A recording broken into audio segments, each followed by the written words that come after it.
1D 2D 3D। उससे related कुछ concept हम लोग करेंगे सेकंड वीडियो में। मान लिया सर्कल है, रेडियस इनका क्या है r, तो अगर हमें इनका सर्कमफ्रेंस निकालना है तो सर्कल का सर्कमफ्रेंस क्या आता है 2 पाई r। तो सॉल्व करते हैं 2 into 22/7, r की वैल्यू अगर 7 है यहाँ पुट किया जाएगा, सर्कमफ्रेंस क्या आ जाएगा 44। अगर हम इनकी एरिया निकाले पाई r स्क्वायर 22/7, r की वैल्यू 7 है, 7 into 7, इनको अगर सॉल्व किया जाए तो ये आते हैं 154, सर्कमफ्रेंस 44 और एरिया 54। एक्चुअली मैं बहुत छोटा सा बात बताने वाला हूँ, लेकिन सभी लोग इसे माइंड नहीं करते हैं। करना क्या है, मान लिया अगर रेडियस 7 है तो सर्कमफ्रेंस 44 और एरिया 154 मैं बोल रहा हूँ, आप लोग को याद कर लो। आप लोग याद कर लोगे तो बहुत सारे प्रॉब्लम इसे सॉल्व होंगे, और याद करने का फायदा भी आप देखिए क्या होने वाला है। मान लिया कि आपका रेडियस 14 है, इनका डबल है, इस रेडियस का डबल है, ठीक है। अगर रेडियस 14 है तो इनका सर्कमफ्रेंस क्या हो जाएगा 2 पाई r, 2 into 22/7 into 14।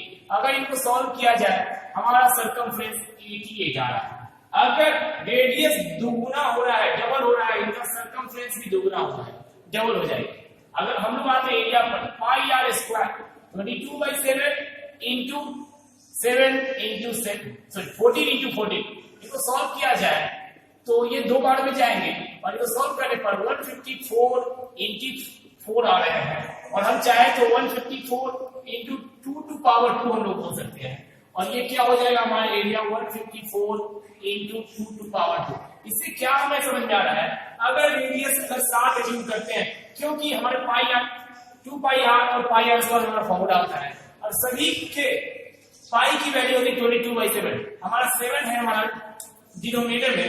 अगर ऊपर में अगर 7 का मल्टीपल हो तो ये 7 कैंसिल होगा, इसीलिए हम लोग हमारे मोस्ट ऑफ प्रॉब्लम में हमारा रेडियस जो होता है 7 का मल्टीपल होता है, इसीलिए मैं बोल रहा हूँ 7 को याद करेंगे। अगर रेडियस 7 है, सर्कमफ्रेंस 44 और एरिया 154। अब उसके बाद अगर रेडियस डबल हो रहा है तो हम लोगों ने क्या देखा, सर्कमफ्रेंस भी डबल हो जाएगा, ठीक है। और अगर रेडियस डबल हो रहा है तो एरिया क्या हो रहा है, डबल का स्क्वायर हो जा रहा है, ठीक है। अगर इसी तरह अगर आगे हम लोग कंटिन्यू करें, अगर रेडियस 3 गुना हो रहा है, ट्रिपल हो रहा है, तो इनका सर्कमफ्रेंस 132 होगा, आप लोग चेक कर सकते हैं, ट्रिपल हो जाएगा। इसी तरह अगर एरिया को सॉल्व करते हैं तो ये हो जाएगा 154 into 3 का स्क्वायर, मतलब ये ट्रिपल का स्क्वायर। ऐसे ही 4 गुना, ये भी 4 गुना हो जाएंगे, 4 का स्क्वायर, ये 5 गुना 5 गुना 5 का स्क्वायर। तो ऐसे करके हम लोग आसानी से प्रॉब्लम को सॉल्व कर सकते हैं। अगर हमें रेडियस दिया है 7/2 तो हमारा सर्कमफ्रेंस 44 का हो जाएगा, और एरिया 1/2 का स्क्वायर मतलब 1/4 टाइम। अगर ठीक है, इस पर हमने मान लिया एक प्रॉब्लम सॉल्व करते हैं। अगर हमसे बोला गया है प्रॉब्लम में किसी सर्कल का सर्कमफ्रेंस 44 है, उनका एरिया बताइए। अगर हमें सर्कमफ्रेंस 44 याद है, हम लोग बोल सकते हैं रेडियस 7 है और रेडियस 7 है तो हमारा एरिया 144 हमें याद है।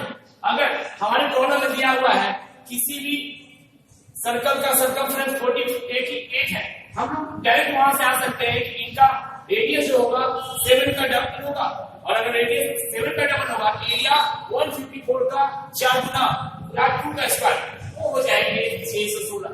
तो ऐसे करके हम लोग कुछ वैल्यू याद कर सकते हैं, और हम लोगों से स्ट्रेट प्रॉब्लम पूछा जाएगा जो हम लोग 2 से 3 सेकंड में आसानी से प्रॉब्लम सॉल्व कर सकते हैं। ये हो गया हमारा सर्कल। अब आते हैं सेमी सर्कल, अर्धवृत्त। ये मान लिया सेम है, रेडियस हम लोग 7 इसलिए ले रहे हैं क्योंकि हमारा पाई जो होता है 22/7 होते हैं, और अगर वहां डिनोमिनेटर 7 है, अगर रेडियस 7 ना हो या 7 का मल्टीपल ना हो तो डिवाइड नहीं हो पाएगा, इसलिए मोस्ट ऑफ प्रॉब्लम में रेडियस 7 होती है, इसलिए हम 7 ले रहे हैं और 7 का मल्टीपल। अगर वो मल्टीपल नहीं है तब तो हम लोग फॉर्मूला लगाकर बेसिक से करेंगे, बट ऐसी जरूरत ना के बराबर होती है ना, 5-6% उससे ज्यादा प्रॉब्लम बनेगी। ठीक है, हम लोग वापस आते हैं। मान लिया है रेडियस 7 है तो हमारा सर्कमफ्रेंस क्या होगा, अगर इस सर्कल का सर्कमफ्रेंस 44 है तो हमारे आधे भाग का कितना हो जाएगा, 22 हो जाएगा। और हम देख रहे हैं अगर इनको हम लोग कन्वर्ट करते हैं सेमी सर्कल में, तो यहाँ पर इनका डायमीटर एक नया बनेगा, नया फिगर यहाँ पर डिस्कवर हो रहा है, वो 14 है। 22 + 14 ये क्या हो जाएंगे हमारे सर्कमफ्रेंस 36। और अगर एरिया की बात आ रही है तो सर्कल के एरिया का आधा 77 हो जाएगा। अगर हमारा रेडियस ओके, अगर इसी तरह हमारा रेडियस डबल हो जाए 14 तो हमारा सर्कमफ्रेंस भी दोगुना, अगर रेडियस दोगुना हो रहा है सर्कमफ्रेंस दोगुना हो जाएगा 72 और एरिया 77 का 2 का स्क्वायर हो जाएगा। हम लोग सॉल्व करके ऐसे निकाल लेंगे। इसलिए मैं बोल रहा हूं ये वाला वैल्यू अगर हमें याद है तो हम लोग बहुत सारे प्रॉब्लम इसमें सॉल्व कर सकते हैं। ठीक है, हम आते हैं सेक्टर। मान लिया यहाँ पर सेक्टर है जहां पर 90 डिग्री है, जो एक सर्कल का 1/4 भाग है। हमारा रेडियस मान लिया इस सर्कल का 7 है। अगर रेडियस 7 है तो इनका सर्कमफ्रेंस 44 होगा। कैसे देखते हैं, अगर एक सर्कल का सर्कमफ्रेंस 44 है, एक सेक्टर का कितना हो जाएगा, एक सेक्टर का ये 44 है तो 1/4 11।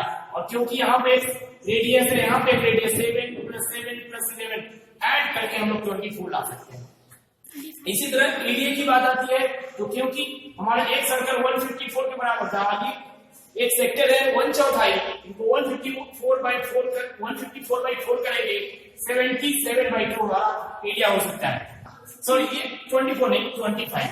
मान लिया हमारा रेडियस 14 है, यहाँ डबल हो रहा है, सेम वे सर्कमफ्रेंस डबल हो जाएगा, सेम वे एरिया हमारा 77/2 है तो हमारा एरिया 2 का स्क्वायर हो जाएगा। ऐसे करके सॉल्व कर सकते हैं। स्टार्ट।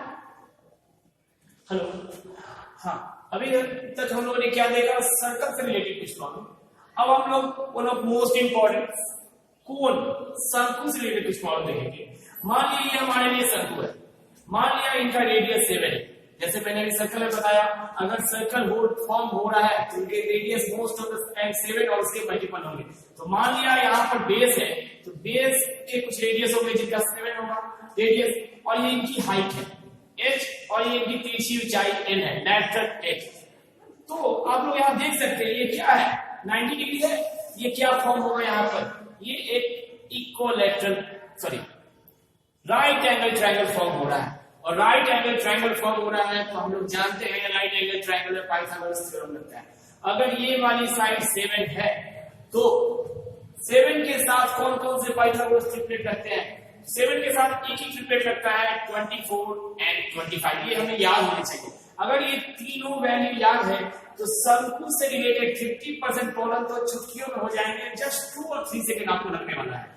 ले लिया, मान लिया कि रेडियस 7 है तो मैं बोल रहा हूं इनका ट्रिपलेट 24 है तो हमारा हाइट क्या हो जाएगा 24 और l लेटरल h क्या हो जाएगा 25। तो मान लीजिए रेडियस अगर 7 है और हमें बेस एरिया पूछा गया है, बेस एरिया मतलब पाई एल स्क्वायर, ये कितने के बराबर आएगा 154। अगर हमसे पूछा गया है CSA curve surface area, curve surface area क्या हो जाएगा पाई आर एल। अगर यहाँ पर वैल्यू पुट करें, पाई की वैल्यू 22/7, एल की वैल्यू 7 और एल की वैल्यू 25, 7 से 7 कैंसिल हो जाएंगे, ये आ जाएगा 550।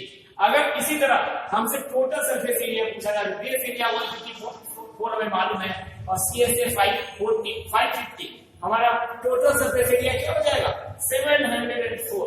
अगर हमें इसी तरह से वॉल्यूम पूछा जाए तो वॉल्यूम का फॉर्मूला क्या होता है कोण में 1/3 पाई आर स्क्वायर x। सॉल्व करते हैं 1/3 पाई की वैल्यू 22/7, आर की वैल्यू 7/7 into 24।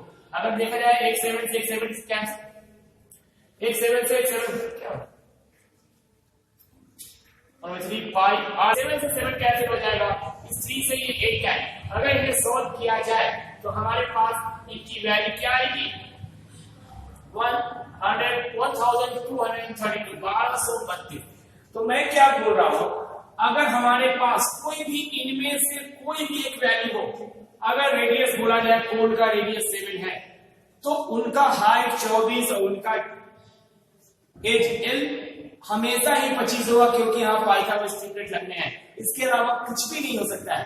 तो मेरा क्या करना है, अगर रेडियस बोला गया प्रॉब्लम में उसमें 3 वैल्यू दी हुई है, हमें कुछ नहीं समझना। पहला स्टेटमेंट देखिए, अगर पहले स्टेटमेंट में बोल दिया शंकु की त्रिज्या 7 है और लास्ट स्टेटमेंट पढ़ेंगे, अगर हमसे कर्व सरफेस एरिया पूछा जा रहा है तो हमारा कर्व सरफेस एरिया 550 से होगा, इसके अलावा कुछ नहीं हो सकते हैं।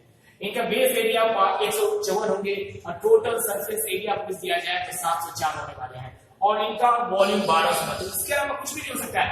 अगर हमारे प्रॉब्लम में बोल दिया गया है कर्व सरफेस एरिया 550 है, कुछ और भी वैल्यू दी हुई है और हमसे वॉल्यूम पूछा गया है, हम लोग कुछ ना करें, हमें कुछ चेक करने की जरूरत है। लास्ट अगर वॉल्यूम पूछा है हमें याद है 550 और 1232, ठीक करिए 1232 ही हमारे आंसर होने वाले, क्योंकि हमारा यहाँ पाइथागोरस ट्रिपलेट लगने वाला है। 7 के अलावा कुछ लग नहीं सकता है और 7 यहाँ ट्रिपलेट के 7 के साथ 24 और 25 है, इनके लिए हमारे पास एक वैल्यू आने वाले हैं। तो इसको अगर हम लोग याद कर लेते हैं तो इससे हम लोग बहुत आसानी से प्रॉब्लम को सॉल्व कर सकते हैं। अगर हमारे पास कोई शंकु है, अगर बोला गया है इनका मल्टीपल है, रेडियस 14 है, अगर 14 है रेडियस दुगना हुआ है तो हाइट भी दुगनी हो जाएगी 48 और एल भी दुगना हो जाएगा 50। अगर हमसे बेस एरिया पूछा जाए तो बेस एरिया क्या हो जाएगा 154 इंटू 2 का स्क्वायर, सीएसए क्या हो जाएंगे 2 का स्क्वायर, टोटल सरफेस एरिया क्या हो जाएगा 2 का स्क्वायर से मल्टीप्लाई करेंगे और अगर वॉल्यूम पूछा जाए तो वॉल्यूम क्या हो जाएगा 2 का क्यूब, 1232 में 2 का क्यूब से मल्टीप्लाई करेंगे, जो भी वैल्यू आएगी वो हमारे साथ हो जाएगा। तो ये भी हम लोग 1D 2D 3 से रिलेट कर सकते हैं और ऐसे करके हम लोग शंकु से रिलेटेड बहुत सारे प्रॉब्लम सॉल्व कर सकते हैं। अगर आप लोगों को ये वीडियो अच्छा लगा हो तो आप लोग हमारे चैनल को सब्सक्राइब करें, लाइक करें और आप लोगों को कुछ फीडबैक देना है तो आप लोग दे सकते हैं, जिससे मैं नेक्स्ट टाइम इससे भी बेटर कर सकूं। Thank you.